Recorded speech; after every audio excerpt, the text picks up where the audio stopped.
New York, Bangladeshi community, মুসলিম বিশ্ব, যুক্তরাষ্ট্র এবং আন্তর্জাতিক সর্বশেষ সব খবর দেখতে ও শুনতে প্রতিদিন সাথে থাকুন। নিউ ইয়র্ক সময় রাত 10টা এবং বাংলাদেশ সময় সকাল 9টা। Only on FM 786.com prime news.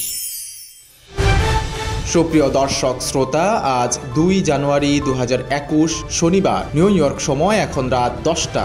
FM 786.com prime নিউজে সবাইকে স্বাগত জানাচ্ছি আমি সাইদ রহমান। শুরুতেই সাদাকাহ ফাউন্ডেশন সংবাদ শিরোনাম। যুক্তরাষ্ট্রে 67 বছর পর মৃত্যুদণ্ড কার্যকর। 14 মার্চ নিউ ইয়র্কে পালিত হবে করোনা দিবস। চট্টগ্রাম সমিতির নির্বাচন 5 জুন। কুইন্সে হাসপাতালের সংখ্যা ও বেড বাড়ানোর দাবি। স্বাস্থ্যবিধি ভঙ্গে নিউ ইয়র্কে জরিমানা বৃদ্ধি। মানুষের উৎসবে শত শত পাখির মৃত্যু। উদ্বাস্তু হতে যাচ্ছেন আরও কিছু ফিলিস্তিনি। চলে গেলেন নারী নেত্রী আয়েশা খানম। ট্রাম্পের বিরুদ্ধে নিজ দলের সিনেটরদের ভোট। হার্ট অ্যাটাক করেছেন সৌরভ গঙ্গোপাধ্যায়। এতক্ষণ শুনছিলেন শিরোনাম, এবারে বিস্তারিত। শুরুতেই বিসমিল্লাহ হালাল লাইভ পোল্ট্রি নিউ ইয়র্কের কমিউনিটি সংবাদ। করোনা পরিস্থিতির ভয়াবহ অবনতির প্রেক্ষাপটে নিউ ইয়র্কে স্বাস্থ্যবিধি অমান্যের ক্ষেত্রে জরিমানার আওতা বর্ধিত করা হয়েছে। আগে মাস্ক পরিধান না করা কিংবা সোশ্যাল ডিস্টেন্স অমান্যের দায়ে $1000 জরিমানার বিধান কার্যকর করা হয়েছিল। বর্তমানে সিটির স্বাস্থ্য কমিশনারের আদেশ অমান্যের জন্য সিটিতে ভ্রমণকারীদের $1000 জরিমানা পরিশোধ করতে হবে। এছাড়া ভ্রমণ শেষে সিটিতে প্রত্যাবর্তনকারী প্রত্যেককে স্বাস্থ্য কমিশনারের স্বাস্থ্য আদেশে স্বাক্ষর করতে হবে। এর ব্যত্যয় ঘটলে $1000 জরিমানা পরিশোধ করতে হবে বলে জানিয়েছেন মেয়র বিল ডি ব্লাজিও। মহামারী করোনা ভাইরাসের সংক্রমণে অন্যান্য দেশের চেয়ে যুক্তরাষ্ট্রের অবস্থা সবচেয়ে নাজুক। একইভাবে যুক্তরাষ্ট্রের মধ্যে সবচেয়ে নাজুক অবস্থা নিউ ইয়র্কের। সম্প্রতি এ নিয়ে এক আলোচনাকালে মেয়র বিল ডি ব্লাজিও আগামী 14 মার্চকে নিউ ইয়র্ক সিটিতে করোনা দিবস হিসেবে ঘোষণা দিয়েছেন। কারণ 2020 সালের এই দিনে সিটিতে প্রথম করোনা আক্রান্ত হয়ে একজন মারা গিয়েছিল।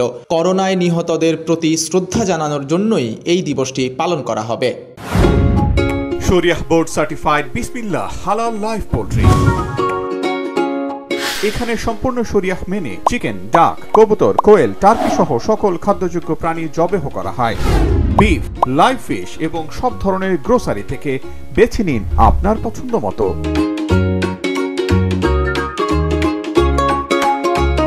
বিসমিল্লাহ হালাল লাইভ পোল্ট্রি। বিসমিল্লাহর পণ্য কিনুন, হালাল বিষয়ে নিশ্চিন্ত থাকুন। 37/15 55 Street, Woodside, New York 11377. Phone 718-2057-200. Chittagong সমিতি উত্তর আমেরিকার নির্বাচনের তারিখ ঘোষণা করা হয়েছে। আগামী 5 জুন অনুষ্ঠিত হবে ভোট। এরই মধ্যে 9 সদস্যের নির্বাচন কমিশন গঠন করা হয়েছে। এতে প্রধান নির্বাচন কমিশনার হয়েছেন শাহজাহান মাহমুদ। কমিশন জানিয়েছে ভোটার তালিকা প্রকাশ করা হবে 21 মার্চ। 27 ও 28 মার্চ মনোনয়নপত্র বিতরণ। মনোনয়নপত্র দাখিল ও গ্রহণ যথাক্রমে 3 ও 4 এপ্রিল। বাছাই 6 এপ্রিল এবং আপিলের সময় 10 এপ্রিল পর্যন্ত।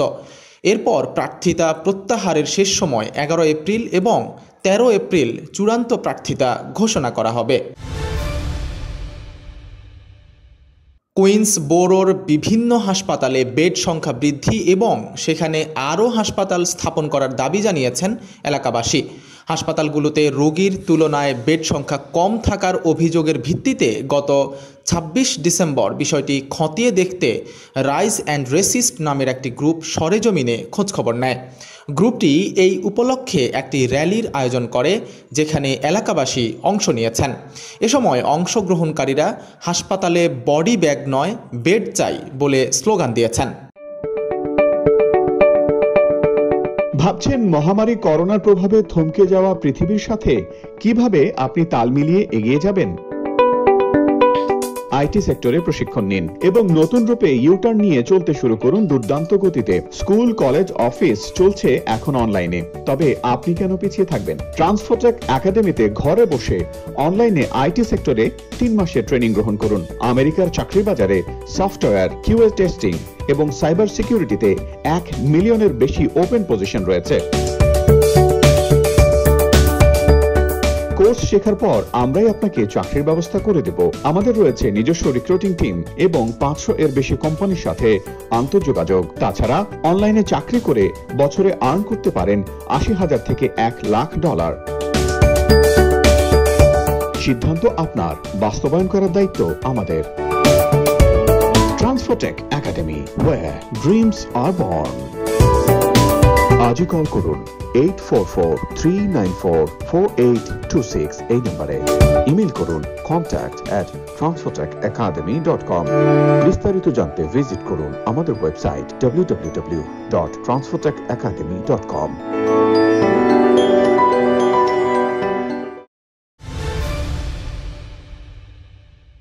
যুক্তরাষ্ট্রের সাম্প্রতিক ইতিহাসে একমাত্র ফেডারেল মৃত্যুদণ্ডপ্রাপ্ত নারী লিসা মন্টেগোমারি। গত 8 ডিসেম্বর তার মৃত্যুদণ্ড কার্যকর হওয়ার কথা ছিল, তবে করোনায় আক্রান্ত বলে নিম্ন আদালতে আবেদন জানানোর পর বিচারক তার মৃত্যুদণ্ডের তারিখ স্থগিত করেন। এবার আপিল বিভাগ চলতি মাসে তার মৃত্যুদণ্ড কার্যকর করার নির্দেশ দিয়েছেন। আপিল বিভাগের আদেশ অনুযায়ী নবনির্বাচিত প্রেসিডেন্ট জো বাইডেন শপথ নেয়ার কয়েকদিন আগে লিসার মৃত্যুদণ্ড কার্যকর করা হবে। এর মধ্য দিয়ে যুক্তরাষ্ট্রের ফেডারেল সরকারের ইতিহাসে প্রায় 67 বছর পর কোনো নারীর মৃত্যুদণ্ড কার্যকর হতে যাচ্ছে। এবারে অন্যান্য খবর। নববর্ষ উদযাপন করার জন্য 1 জানুয়ারির প্রথম প্রহরে আতশবাজির তীব্র আলো আর বিকট শব্দে মানুষ যখন দখল করে নেয় পুরো আকাশ, তখন তাতে মারা পড়ে শত শত পাখি। নির্মম এই ঘটনা ঘটেছে ইতালির রোমে। নববর্ষকে বরণ করতে রাতের অন্ধকারে হাজার হাজার আতশবাজি পোড়ানোর কারণে এর পরিণতি দেখতে পায়নি মানুষ। ভোরের আলো ফোটার সঙ্গে সঙ্গে দেখা যায় রাস্তার উপর মরে পড়ে আছে শত শত পাখি। বিষয়টিকে গণহত্যার সঙ্গে তুলনা করেছে প্রাণী অধিকার রক্ষার আন্তর্জাতিক সংগঠন IOPA। অনবদ্য বিরিয়ানির স্বাদ। খলিল বিরিয়ানি হলে বাকি সব বাদ। নিউ ইয়র্কের ব্রঙ্কসে বাংলাদেশি বিরিয়ানির স্বাদ নিতে আজই চলে আসুন আমেরিকার স্বনামধন্য খলিল বিরিয়ানিতে। আন্তর্জাতিক খ্যাতিসম্পন্ন শেফ খলিলুর রহমানের সরাসরি তত্ত্বাবধানে পরিচালিত মুখরোচক, স্বাস্থ্যকর বিরিয়ানির জন্য একমাত্র প্রতিষ্ঠান খলিল বিরিয়ানি হাউস। উৎসবে, আনন্দে, পার্টি কিংবা প্রিয়জনের সাথে যে কোনো উপলক্ষে দেশি বিদেশি সব ধরনের খাবার, সেই সাথে মিষ্টি আর নানা ধরনের ডেজার্ট সব পাবেন একসাথে শুধু খলিল বিরিয়ানিতে। আজই আসুন। এবারে মাদানী হজ গ্রুপ USA মুসলিম বিশ্বের খবর। ফিলিস্তিনের বেশ কিছু নাগরিকের নতুন করে উদ্বাস্তু হওয়ার ঝুঁকি তৈরি হয়েছে, কারণ দখলদার ইসরায়েলি কর্তৃপক্ষ পূর্ব জেরুজালেমের সিলওয়ান এলাকায় ঘরবাড়ি ধ্বংসের নতুন নির্দেশ জারি করেছে। আল আরাবিয়ার এক প্রতিবেদনে বলা হয়, ইসরায়েলি পৌর কর্তৃপক্ষ আল বুস্তান এলাকার বাসিন্দাদের বাড়ি ঘর ধ্বংসের নির্দেশ জারি করেছে। ফলে সেখানকার বেশ কিছু পরিবার উদ্বাস্তু হওয়ার ঝুঁকিতে রয়েছেন। নির্দেশ কার্যকর হলে খোলা আকাশের নিচে বাস করা ছাড়া তাদের আর কোনো উপায় থাকবে না। My name is Mohammed Majumdar. Since 1989, I have been living in Parkchester. I have spent the last 30 years in the community organizing and helping my district because the actual people in the community need a voice. I want to continue build the Bronx. I cannot build alone. So in June 2021, I'm asking for your vote. Paid for by Majumdar for the Bronx. এবারে বাংলাদেশ প্রসঙ্গ। বাংলাদেশ মহিলা পরিষদের সভাপতি ও বীর মুক্তিযোদ্ধা আয়েশা খানম মৃত্যুবরণ করেছেন। আজ শনিবার সকালে রাজধানীর BRB হাসপাতালে তিনি শেষ নিঃশ্বাস ত্যাগ করেন। মুক্তিযুদ্ধের উত্তাল সময়ে ঢাকা বিশ্ববিদ্যালয়ের শিক্ষার্থী ছিলেন আয়েশা খানম।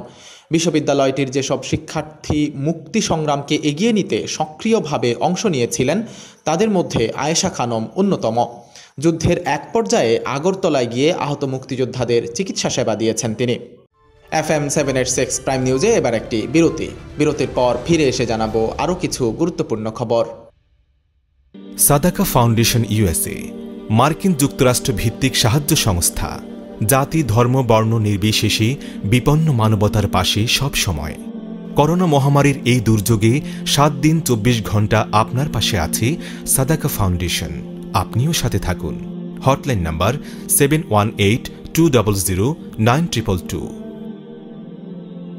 বিরতির পর আবারও স্বাগত FM 786 প্রাইম নিউজে, সঙ্গে আছি সাইদ রহমান। এবারে খলিল বিরিয়ানি USA ইলেকশন 2020 এর খবর। ট্রাম্পের বিরুদ্ধে গিয়ে ন্যাশনাল ডিফেন্স অথরাইজেশন অ্যাক্টের পক্ষে ভোট দিয়েছেন অধিকাংশ রিপাবলিকান সিনেটর। প্রতিরক্ষা বিষয়ক এই অ্যাক্টকে অনেক গুরুত্বপূর্ণ হিসেবে বিবেচনা করা হয়। এর কিছু সুনির্দিষ্ট ধারার বিরুদ্ধে আপত্তি জানিয়ে ভ্যাটো দিয়েছিলেন ট্রাম্প। আশা করেছিলেন রিপাবলিকান সংখ্যাগরিষ্ঠ সিনেটে তার ভ্যাটোর পক্ষেই রায় আসবে, কিন্তু সবাইকে অবাক করে দিয়ে রিপাবলিকান সিনেটররা রায় দিয়েছেন ট্রাম্পের বিরুদ্ধে। গত 4 বছরে এমনটা এই প্রথম ঘটল। During this pandemic, I watched people get carried out in stretchers right across from my apartment. My mother lost her job. My dad worked overtime as an essential worker at a factory packaging medicines. People were dying, and our whole neighborhood of Jamaica Hills became a red zone. My neighbors and I started the Queens Mutual Aid Network, providing food and medicine to thousands of families across our borough. But as hard as we worked, we couldn't save people's jobs. We couldn't solve hunger. That's the city's job. And that's exactly why I'm running for City Council. We've done everything our officials have asked, worked from home, worn masks, social distance, but the City Council hasn't done its job. My name is Momita Ahmed and I'm running for City Council. এবারে খেলার খবর। সকালে ঘুম থেকে উঠে রোজকার routine অনুযায়ী জিমে সময় কাটাচ্ছিলেন ভারতীয় ক্রিকেট কন্ট্রোল বোর্ডের সভাপতি ও ভারতীয় ক্রিকেট দলের প্রাক্তন অধিনায়ক সৌরভ গঙ্গোপাধ্যায়। এ সময় হঠাৎ মাথা ঘুরে পড়ে যান তিনি। দ্রুত স্থানীয় হাসপাতালে নেওয়া হলে চিকিৎসকরা জানিয়েছেন হার্ট অ্যাটাক হয়েছে সর্বকালের অন্যতম সেরা এই ভারতীয় ব্যাটসম্যানের। 48 বছর বয়সী সৌরভের অবস্থা আপাতত স্থিতিশীল বলে জানিয়েছে দক্ষিণ কলকাতার উডল্যান্ডস হাসপাতাল কর্তৃপক্ষ। FM786.com প্রাইম নিউজ এখনকার মতো এ পর্যন্তই। বিদায় নেবার আগে আবারও জানিয়ে দিচ্ছি সাদাকাহ ফাউন্ডেশন প্রধান খবরগুলো। যুক্তরাষ্ট্রে 67 বছর পর মৃত্যুদণ্ড কার্যকর। 14 মার্চ নিউ ইয়র্কে পালিত হবে করোনা দিবস। চট্টগ্রাম সমিতির নির্বাচন 5 জুন। কুইন্সে হাসপাতালের সংখ্যা ও বেড বাড়ানোর দাবি। স্বাস্থ্যবিধি ভঙ্গে নিউ ইয়র্কে জরিমানা বৃদ্ধি। মানুষের উৎসবে শত শত পাখির মৃত্যু। উদ্বাস্তু হতে যাচ্ছেন আরও কিছু ফিলিস্তিনি। চলে গেলেন নারী নেত্রী আয়েশা খানম। ট্রাম্পের বিরুদ্ধে নিজ দলের সিনেটরদের ভোট। হার্ট অ্যাটাক করেছেন সৌরভ গঙ্গোপাধ্যায়। সবাই ভালো থাকুন, সুন্দর থাকুন, এই শুভকামনায় আজকের মতো এখানেই বিদায় নিচ্ছি আমি সাইদ রহমান।